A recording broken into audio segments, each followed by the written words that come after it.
Ya pemirsa, inilah deretan informasi terpopuler situs cnbcindonesia.com yang menjadi sorotan pasar keuangan dalam Hot News. Bersama saya Safrina Nasution, kita ke informasi yang pertama. Perdana Menteri Israel Benjamin Netanyahu memecat Menteri Pertahanan Yoav Gallant yang dianggap sebagai figur penyeimbang dari unsur sayap kanan dalam pemerintahan koalisi Israel. Netanyahu menyatakan ada perbedaan signifikan dalam menangani pertempuran di Gaza. Netanyahu menekankan dalam situasi perang diperlukan kepercayaan penuh antara Perdana Menteri dan juga Menteri Pertahanan. Adapun dalam beberapa bulan terakhir, kepercayaan antara dirinya dan Menteri Pertahanan disebut telah rusak. Kini keputusan tersebut memicu protes di seluruh negeri. Sebagai pengganti Gallant, Netanyahu menunjuk Menteri Luar Negeri Israel Katz dari Partai Likud. Pemimpin Partai New Hope Gideon Sa'ar yang bergabung kembali dengan koalisi Netanyahu akan mengisi posisi Menteri Luar Negeri. Tidak lama setelah pengumuman tersebut, ribuan pengunjuk rasa berkumpul di Tel Aviv memblokir jalan utama kota tersebut. Sekitar 1.000 orang melakukan demonstrasi di luar kediaman Netanyahu di Yerusalem, sementara protes dan blokade jalan juga terjadi di beberapa lokasi lain di Israel. Gallant menyatakan bahwa pemecatannya didorong oleh perbedaan pandangan mengenai wajib militer bagi ultra-ortodoks, kewajiban moral Israel untuk memulangkan sandera, serta perlunya penyelidikan penyeluruh atas serangan teror yang terjadi pada 7 Oktober.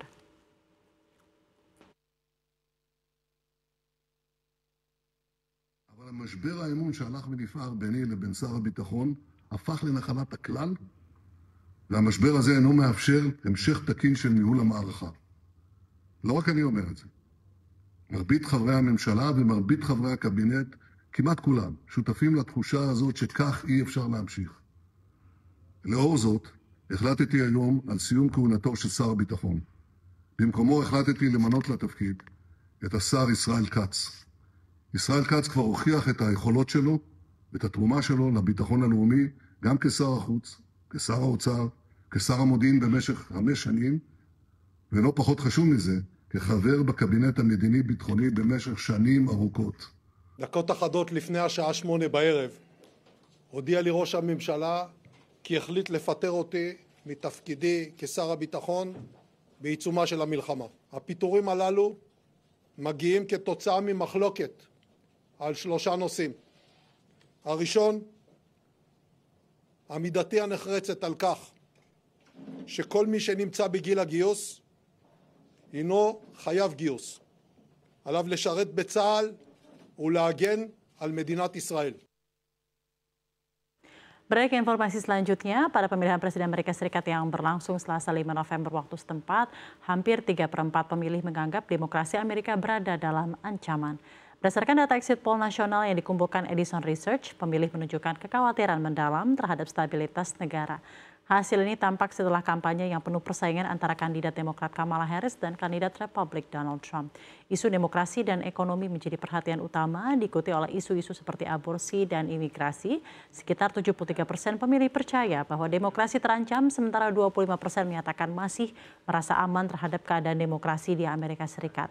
Pemilihan kali ini mempertemukan 2 visi yang sangat berbeda bagi masa depan negara. Kampanye yang berliku ini dibumbui oleh berbagai peristiwa luar biasa, termasuk 2 upaya pembunuhan terhadap Trump, pengunduran diri mengejutkan Presiden Joe Biden, serta peningkatan karir politik Harris. Kedua kandidat memiliki peluang yang seimbang dalam persaingan ini setelah miliaran dolar digelontorkan dan kampanye intensif dilakukan selama berbulan-bulan.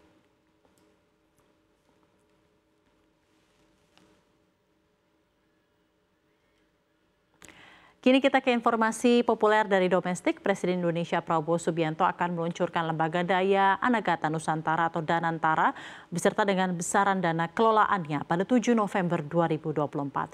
Prabowo juga telah menunjuk Ketua Dewan Komisioner Otoritas Jasa Keuangan periode 2012 hingga 2017, Mulyaman Hadad, sebagai Kepala Badan Pengelolaan Investasi Danantara untuk mengelola dana investasi di luar APBN melalui skema Sovereign Wealth Fund atau SWV. Dari informasi yang dihimpun, kantor Danantara terletak di Gedung Bank Pembangunan Indonesia alias Bapindo di Jalan Suroso Menteng, Jakarta Pusat. Sementara itu, Mulyaman sudah menyebut tugas dan wewenang BP Investasi Danantara akan berbeda dengan Kementerian Badan Usaha Milik Negara yang dipimpin oleh Erick Thohir. Namun akan serupa dengan SWV yang sebelumnya telah didirikan Republik Indonesia, yakni Indonesia Investment Authority atau INA. Mulyaman mengungkapkan nantinya akan ada konsolidasi aset sehingga entitas baru dapat didirikan dan akan berdiskusi dengan kementerian terkait untuk bagaimana lembaga ini harus diwujudkan. Dirinya menampik bahwa seluruh saham-saham yang dimiliki Kementerian BUMN akan dilepas ke badan baru yang dia pimpin.